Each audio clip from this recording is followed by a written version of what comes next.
অনুগ্ৰহ কৰি চেনেলটো ছাবস্ক্ৰাইব কৰিবা। মৰমৰ ছাত্ৰ ছাত্ৰীসকল, সপ্তমমান শ্ৰেণীৰ অসমীয়া সহায়িকা সমলৰ যিটো পাঠ সেইটো আমি আৰম্ভ কৰিছোঁ। ইয়াত কাৰ্য 1 নম্বৰত কৈছে, কিতাপত থকা শব্দ সম্ভাৰ বা অভিধানৰ সহায়ত তলত দিয়া শব্দবোৰৰ অৰ্থ লিখা। যিহেতু ইয়াত শব্দ ইয়াত অৰ্থ আছে, শব্দত ইয়াত আছে বয়োজ্যেষ্ঠ, ইয়াত হ'ব অৰ্থ বয়সত ডাঙৰ। নিৰক্ষৰ লিখিব লাগিব, লিখিব নজনা। অপেক্ষা বাট চোৱা, প্ৰতিবন্ধক যি বাধা দিয়ে। সচ্ছল আৰ্থিকভাৱে উন্নতি বা উন্নত। চৌহদ চাৰিসীমা, সতৰ্ক সাৱধান। অক্ষমতা অসমৰ্থ, দৃঢ় অটল। ক্লান্তি ভাগৰ, স্পৰ্শ চোৱা কাৰ্য। বয়স্ক প্ৰাপ্ত বয়স্ক মানে সাবালক হোৱা। অনুপ্ৰেৰণা উৎসাহ ধাৰাবাহিক অবিচ্ছিন্ন। অতিক্ৰম পাৰ হৈ যোৱা কাৰ্য। উদ্গ্ৰীৱ উৎকণ্ঠিত। উদ্বিগ্ন উগুল থুগুল। বাৰম্বাৰ বাৰে বাৰে। ধিক্কাৰ নিন্দা।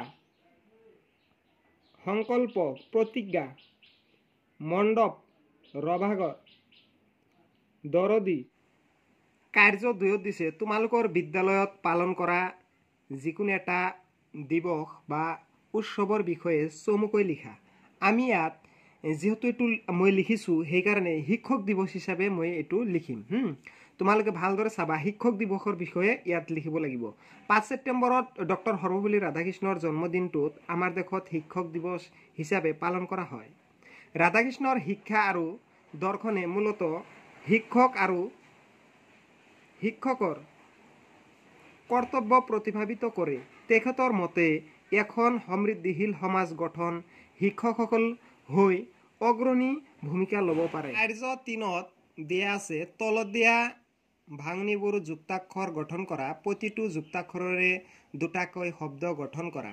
প্ৰতিটো শব্দৰে একোটাকৈ বাক্য সজা। উদাহৰণ হিচাপে দিছে ভাঙনি যুক্তাক্ষৰ শব্দ বাক্য। ইয়াত উদাহৰণ হিচাপে দিছে খ যোগ ঠ,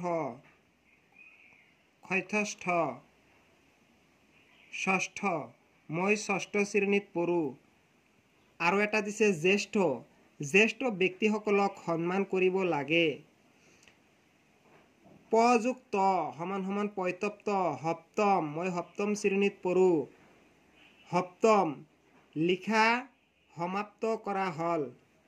সমাপ্ত, এইটো সমাপ্ত। হ যোগ ক সমান সমান হয়কচ ক, স্কুল, মই স্কুলত যাওঁ।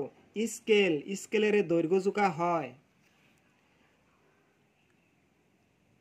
হ যোগ থ সমান সমান হয়তস্থ, স্থান, ওখ স্থানত আশ্ৰয় ল'ব লাগে।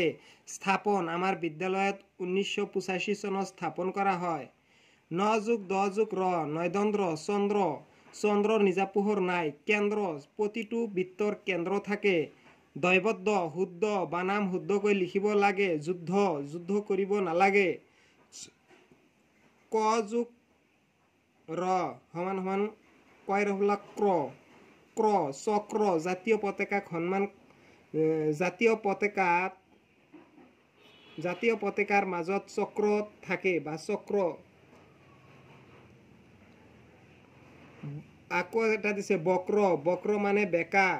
ন যোগ ধ যোগ উ, নৈদন্দ্ৰ, বন্ধু, বিপদৰ বন্ধু, আচল বন্ধু। হিন্দু, হিন্দু সভ্যতাৰ ভাৰতৰ প্ৰাচীন সভ্যতা। মৰমৰ ছাত্ৰ ছাত্ৰীসকল, তোমালোকে এইবিলাক পঢ়া চালা, গতিকে এইবিলাক যুক্তাক্ষৰ ভাঙি কেনেকুৱাকৈ ভাঙিব লাগে, কেনেকুৱাকৈ যোৰা লগাব লাগে, গতিকে তোমালোকে এইবিলাক ভালদৰে ঘৰত পঢ়িবা। নিশ্চয় ইয়াৰ পৰা বুজি পাইছা আৰু ইয়াৰ পৰা নিশ্চয় সাফল্য অৰ্জন কৰিব পাৰিছা। সেয়ে কাৰ্য 4ত মনত পেলাও আহা, তোমালোকে মই ভাত খালোঁ, তোমালোকে নিশ্চয় এইবিলাক আগৰ শ্ৰেণীত পাই আহিছা, 6ষ্ঠ শ্ৰেণীত পাই আহিছা। তাৰপিছত কৈছে মই ভাত খাই বিদ্যালয়লৈ যাম। যেনেকুৱা এইবিলাক শব্দ গঠন কৰা হৈছে ঠিক তোমালোকে এনেকুৱা শব্দ গঠন কৰিবা, চাই ল'বা বানাম ভুল হ'লনে নাই, যাতে ভুল নহয় তাৰ প্ৰতি খেয়াল কৰিব লাগিব, লক্ষ্য কৰিব লাগিব। মই ভাত খালোঁ, খালোঁ ইয়াত চন্দ্ৰবিন্দু আছে, গতিকে তেনেকুৱা শব্দৰ লগত তোমালোকে নিশ্চয় সংগত থাকিবা। গতিকে আমি অসমীয়া পাঠটো আজি ইমানেতে সমাপ্ত কৰিলোঁ। নেক্সট আমি ইংৰাজী আৰু গণিত বিজ্ঞান এইবিলাকক আমি নিশ্চয় দি থাকিম, তোমালোকে ভিডিঅ'বিলাক চাই থাকিবা।